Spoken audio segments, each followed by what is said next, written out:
పరిశుద్ధుడు పరిశుద్ధుడు పరిశుద్ధుడు అయిన తండ్రి, స్తుతి వందనములు స్తోత్రములు. యెహోవా నీతిమంతులను ఆశీర్వదించువాడవు నీవే. కీడెముతో కప్పినట్లు నీవు వారిని దయతో కప్పెదవు.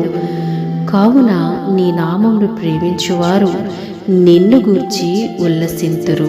మహోన్నతుడు అయిన తండ్రి, దివ్యమైన వాక్యం ద్వారా నన్ను తృప్తిపరిచినందుకు స్తోత్రములు. సకల ఆశీర్వాదాలకి కారణభూతుడు అయిన దేవుడివి తండ్రి. దేవా, మిమ్మల్ని ఎవరైతే ప్రేమించుచున్నారో తండ్రి, మీ నామాన్ని బట్టి ఎవరైతే ఉల్లసించుచున్నారో తండ్రి, వారిని ప్రభువా మీరు గుర్తించే దేవుడు అయినావు తండ్రి. ఈ లోకంలో ఎన్నో సంతోషాలు తాత్కాలికమైనవే, కానీ మీలో ఉన్న సంతోషము ప్రభువా శాశ్వతమైనది.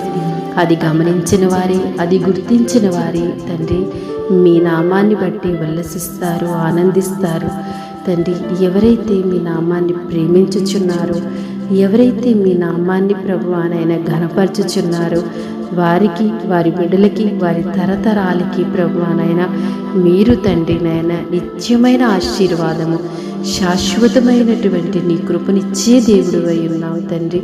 దేవా, నీ ప్రేమిడలు తండ్రి ఎంతగానో ప్రభువా మీ నామాన్నే స్తుతిస్తున్నారు తండ్రి. మీ నామాన్నే ప్రభువా నాయన ఉల్లసిస్తున్నారు.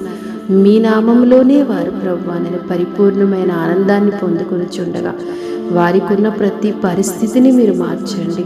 దయతో వారిని జ్ఞాపకము చేసుకుని కృపతో వారిని దర్శించమని క్రీస్తు ప్రభువు పేరిట ప్రార్థిస్తున్నాం తండ్రి. ఆమేన్.